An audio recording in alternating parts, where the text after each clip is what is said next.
작은 교회에 예배에 참석해 주셔서 감사드립니다. 다른 광고는 없고요. 바로 말씀 보겠습니다. 마가복음 12장 1절에서 12절입니다.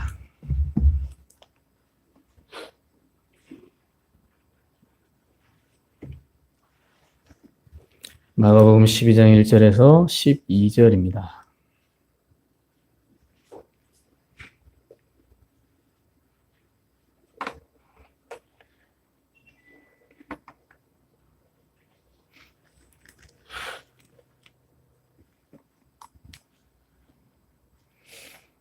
한 절 한 절씩 교독하겠습니다. 마가복음 12장 1절에서 12절입니다.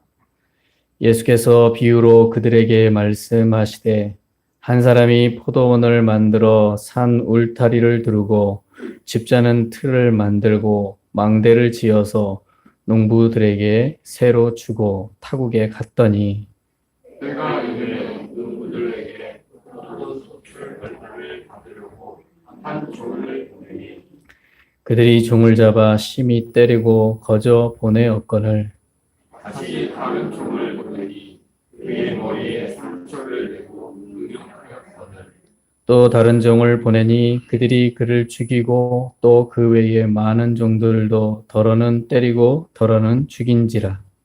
이제 한 사람이 남았으니 곧 그가 사랑하는 아들이라 친으로 이를 보내며 이르되 내 아들은 존대하리라 하였더니 그 농부들이 서로 말하되 이는 상속자니 다 죽이자 그러면 그 유산이 우리의 것이 되리라 하고 이에 잡아 죽여 포도원 밖에 내던졌느니라. 포도원 주인이 어떻게 하겠느냐 와서 그 농부들을 진멸하고 포도원을 다른 사람들에게 주리라. 그가 성경에 자들이 어린 불이 종의 머릿불이 되었나니 이것은 주로 말미암아 된 것이요 우리 눈에 놀랍도다 함을 읽어보지도 못하였느냐 하시니라. 그들이 예수의 이 비유가 자기들을 가리켜 말씀하심인 줄 알고 잡고자 하되 무리를 두려워하여 예수를 두고 가니라. 아멘. 앞자로 인사하시겠습니다. 사랑합니다. 축복합니다. 잘 오셨습니다. 네, 잘 오셨습니다. 오늘은 마가복음 12장 1절에서 12절 말씀을 가지고 복음의 역설이라는 제목으로 잠시 이 말씀을 생각해 보도록 하겠습니다. 최근 뉴스의 기사를 보셨는지 모르겠습니다. 기름 한 방울 안 나오는 우리나라를 향해 이 중동의 산유국들이 최우선 순위로 원유를 공급하는 나라로 이 대한민국을 콕 집었다고 합니다. 그러니까 다른 어떤 나라보다 우리나라를 최우선으로 원유를 공급하겠다. 그래서 중동의 모든 산유국들이 그렇게 선언을 했습니다. 참 좋은 소식이죠. 근데 언제 올지는 모르겠지만 하여튼 그런 우선순위로 정했다라는 건 참 우리나라 입장에서는 좋은 입장입니다. 그런데 이 중동의 산유국들이 왜 이렇게까지 할까요? 물론 자국의 이익을 위한 선택입니다. 자국의 이익을 위해서죠. 그리고 우리나라가 아시아 시장뿐만 아니라 이 미국과 전 세계로 이 원유를 정제를 해가지고 기름으로 만들어서 수출하는 이 최고의 기술을 가진 나라입니다. 그래서 우리나라 이 원유를 공급하는 4개 기업이 있습니다. 이 4개 기업들이 이 정제 기술이 아주 뛰어납니다.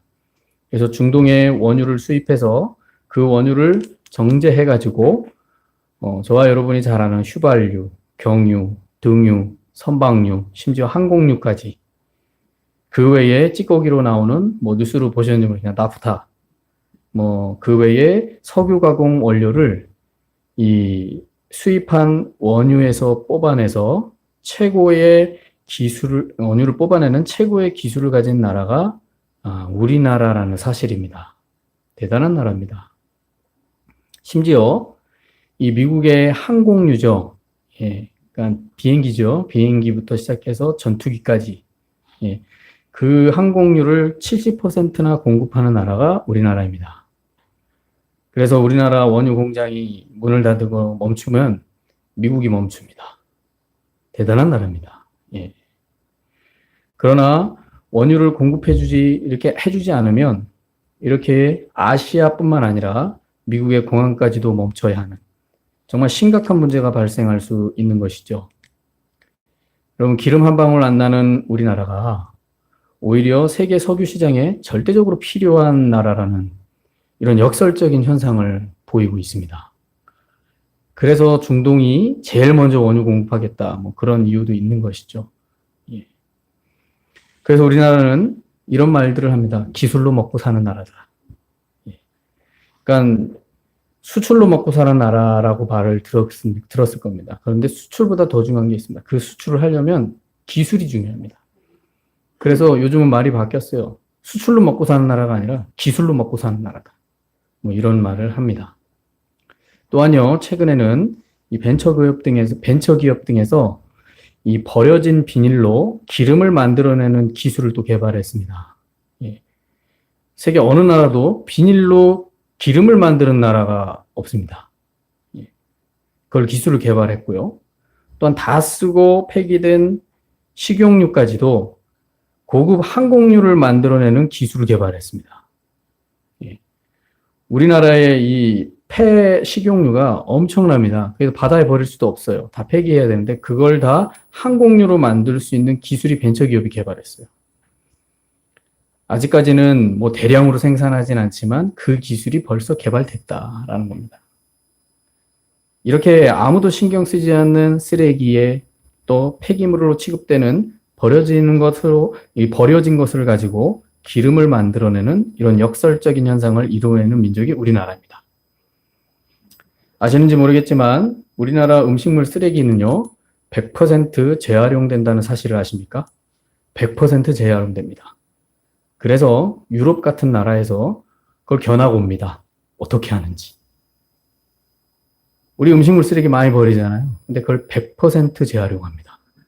대단한 민족입니다. 그래서 음식물 쓰레기를 농사 짓는 땅에 비료로 재탈바꿈시키고 이제는 쓰레기를 통해서 천연가스까지 만들어내고 있습니다.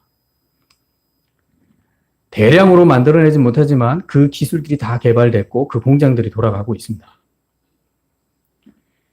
지원이 없다고, 이 자원이 없다고 생각하는 이 패배 의식을 기술로 극복하는 정말 역설적인 일을 만들어내는 우리나라 사람들을 보면 참으로 대단하다라는 생각을 해보게 됩니다.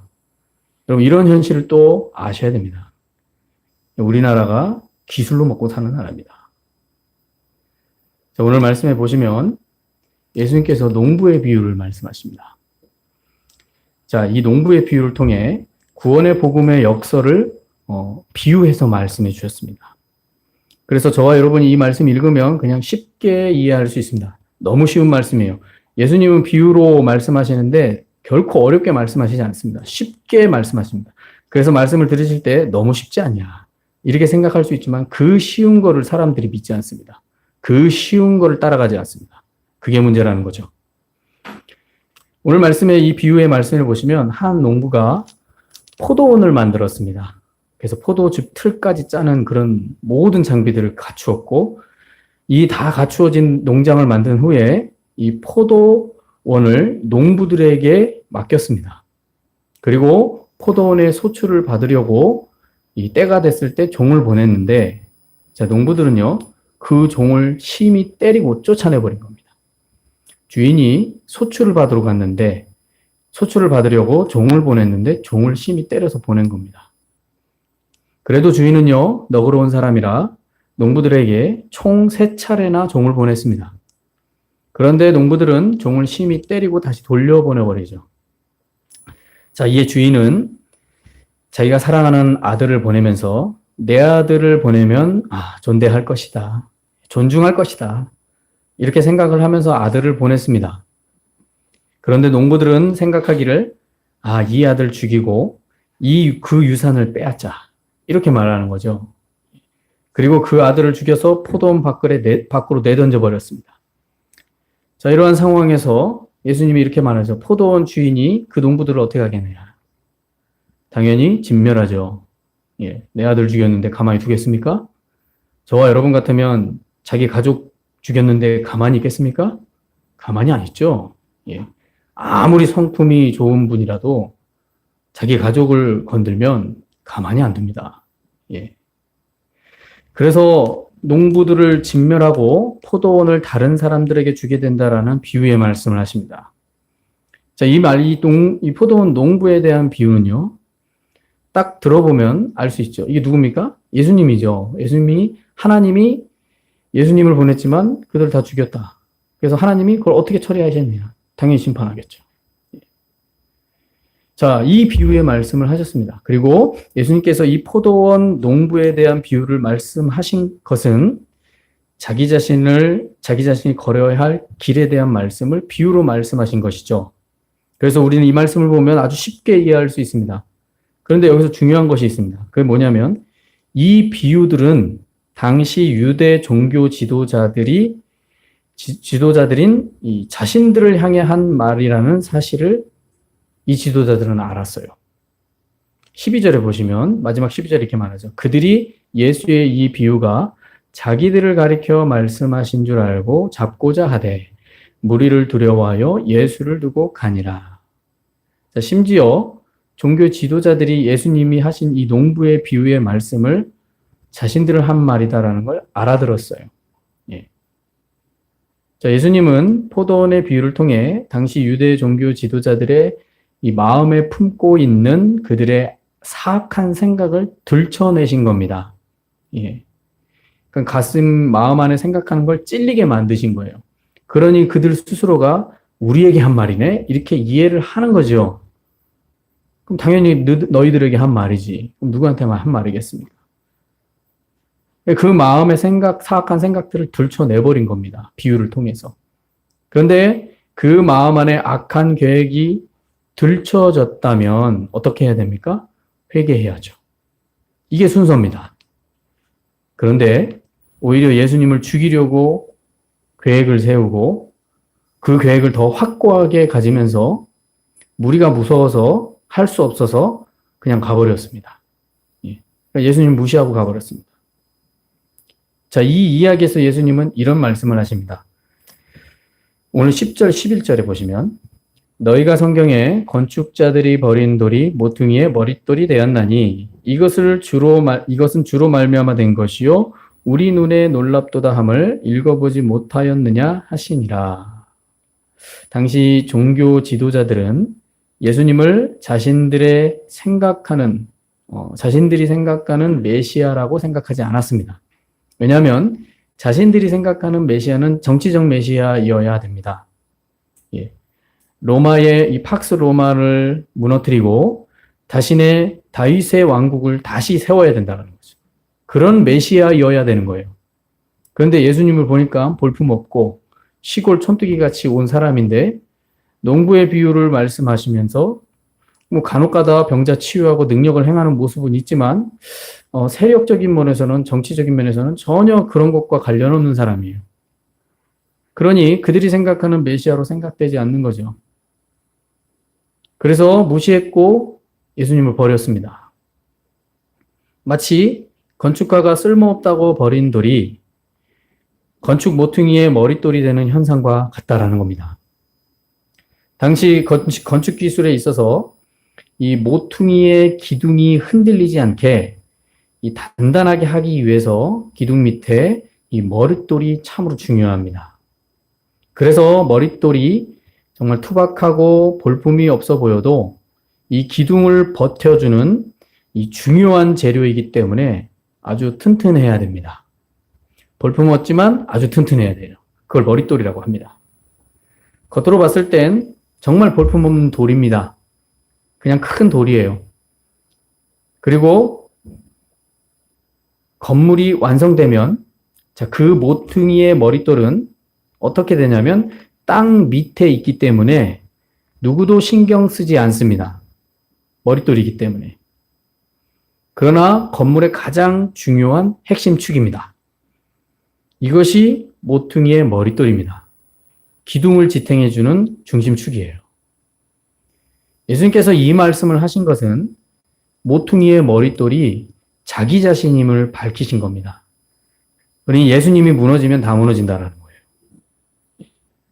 당시 비유로 건축자들이라고 할 수 있는 이 유대 종교 지도자들은 건물의 모퉁이에 머릿돌이신 예수님을 인정하지 않고 버렸습니다.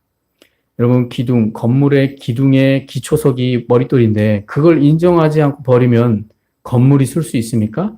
그냥 기둥은 무너지고 건물은 통째로 쓸모없게 되는 거예요.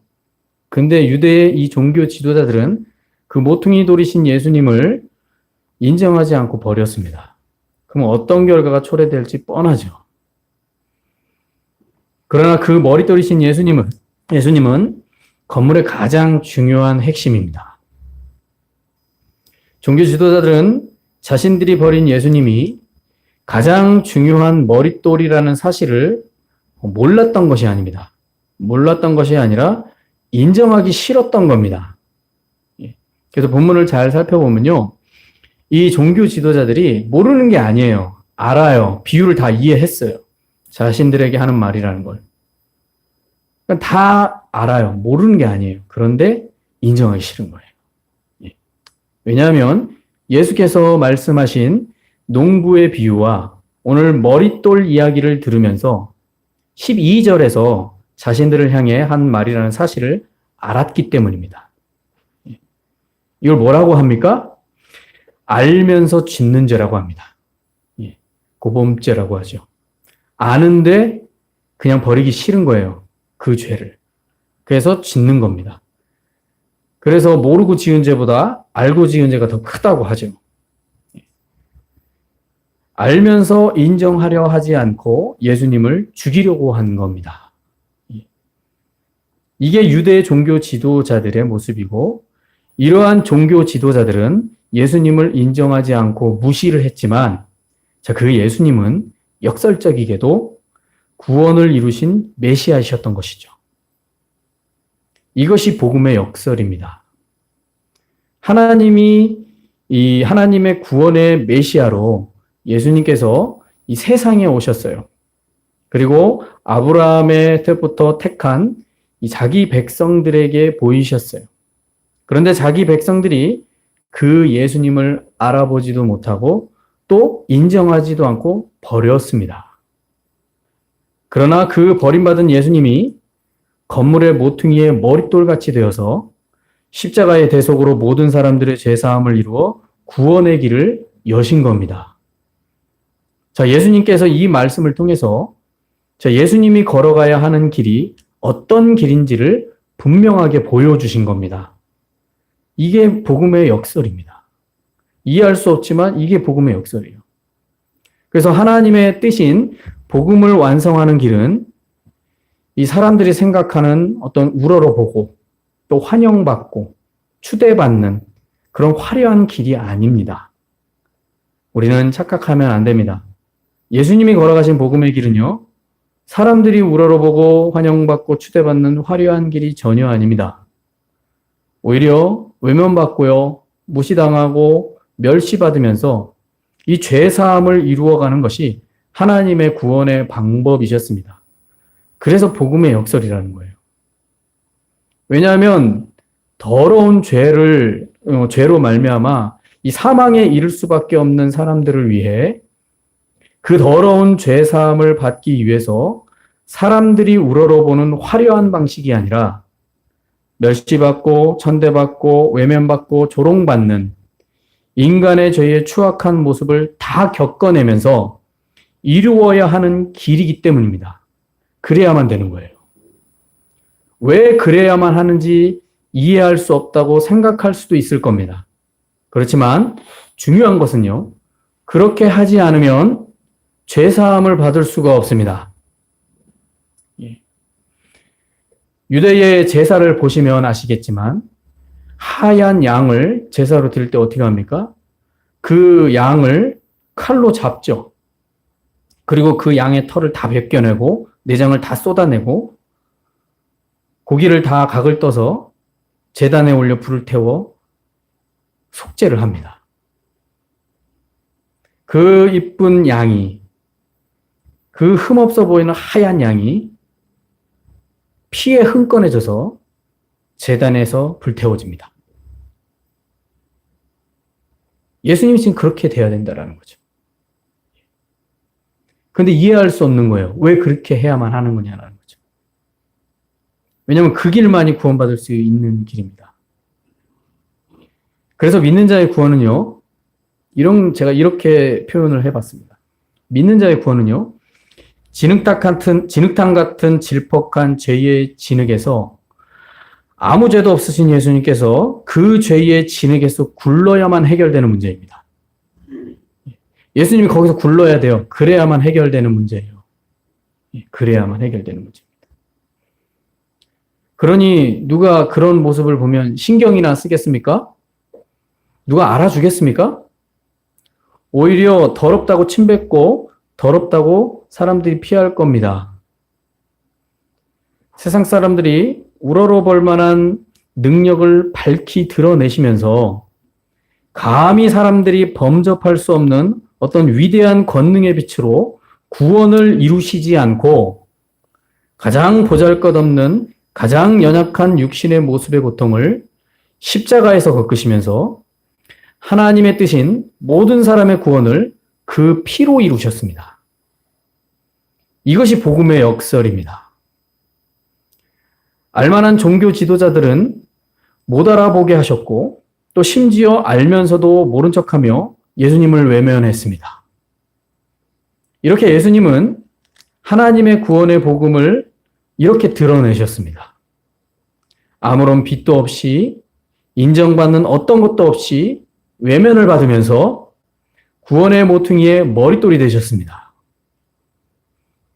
그러므로 우리 그리스도인은 예수님을 믿는 믿음 생활을 할 때 화려하고 인정받고 또 뭔가 될 것을 바라는 믿음 생활을 바라보기보다는 오히려 예수님처럼 복음을 위해 그 모든 화려함 또 인정, 뭔가 되는 것을 포기하고 오직 사람들의 외면 속에서 구원의 길을 걸으신 예수님을 따라야만 하는 것입니다. 그래서 예수님께서 마태복음 10장 38절 39절에 이렇게 말씀하십니다. 또 자기 십자가를 지고 나를 따르지 않는 자도 내게 합당하지 아니하니라. 자기 목숨을 얻는 자는 잃을 것이요 나를 위하여 자기 목숨을 잃는 자는 얻으리라. 예수님은요, 자기를 따르려면 너 십자가 지고 가야 된다라고 말합니다.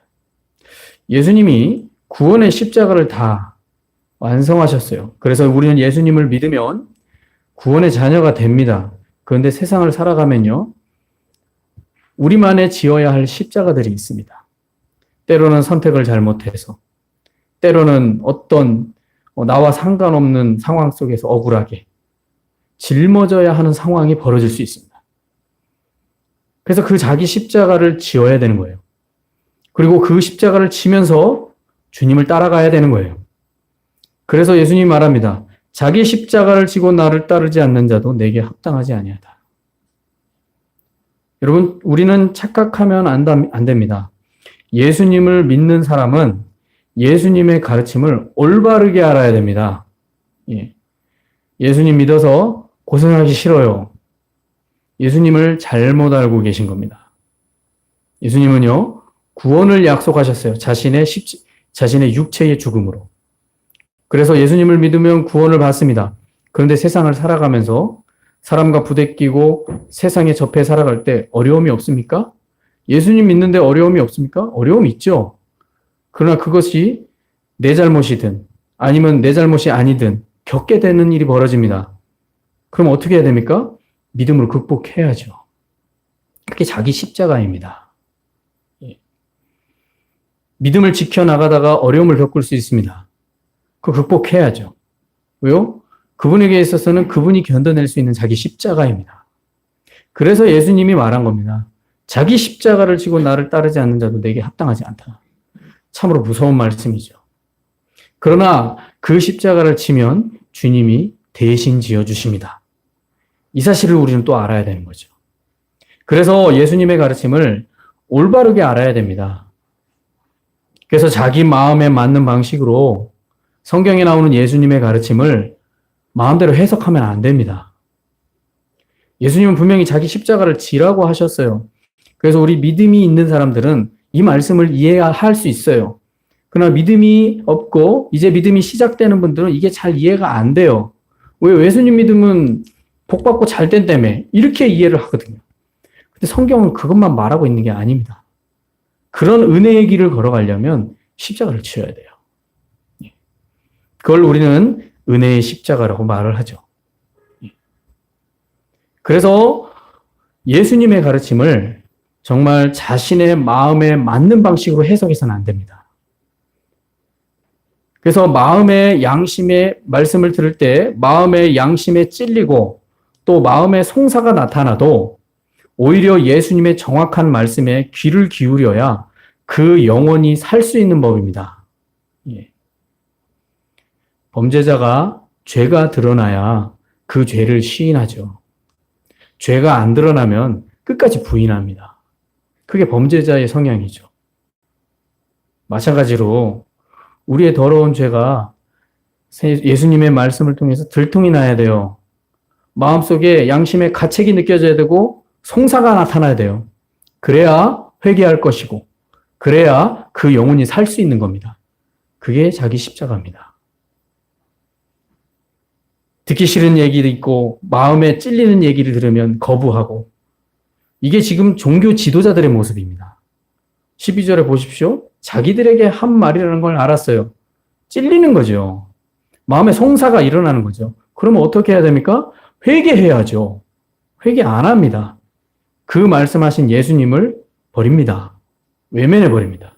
그리고 죽일 계획을 세웁니다. 만약 이런 종교 지도자처럼 이러한 모습으로 나아가면 소망이 없습니다. 정말 소망이 없습니다. 그래서 저와 여러분이 예배를 드리며 하나님의 말씀을 들을 때 마음 가운데 하나님을 바라보지 못하는 더러운 죄악의 모습에 양심의 가책이 느껴지고 말씀을 통해서 깨달아진다면 여러분 영원히 살 수 있는 길입니다. 다른 사람들에게 차마 말할 수 없는 그런 죄악됨의 모습이 내 안에서 느껴진다면 회개하십시오. 그럼 영원히 살 수 있습니다. 이게 자기 십자가입니다. 그 십자가 중에 아주 일부일 뿐이죠. 근데 그것조차도 없다면 오늘 종교 지도자들처럼 예수님을 외면해 버리는 거죠.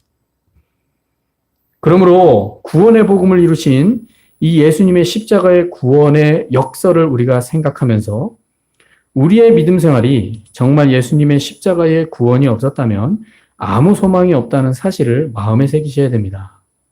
그래서 믿음 생활할 때 또 하나님의 말씀을 들을 때 마음에 어떤 그릇된 삶이나 죄악된 삶, 주님께 순종하지 못했던 모습들이 들통이 나서 들춰졌어요. 그래서 마음에 부끄러움이 와요. 그럼 회개하시면 됩니다. 그럼 주님 다 용서하세요. 그럼 돌이키면 됩니다. 근데 그게 싫은 거예요. 그래서 예수님의 말씀을 자기 입맛에 맞게 해석하는 거예요. 그렇게 하면 안 됩니다. 그러면요, 수없이 오랫동안 믿음 생활을 해도 아무 소망이 없습니다. 오늘 종교 지도자들이 예수님이 비유로 말씀하신 이 농부의 비유를 통해 깨달았어야 되는데 깨닫기는 켜면 알면서도 죄를 짓습니다. 우리의 모습이 이런 모습이 되어서는 소망이 없다는 사실을 아셔야 됩니다. 그래서 이 사실을 우리가 마음에 새기고 깨달아서 정말 어떤 믿음 생활의 역경 속에서도 정말 역설의 복음을 이루어내신 예수님을 바라보며 굳건한 믿음을 가지고 다시 일어서시기 바랍니다.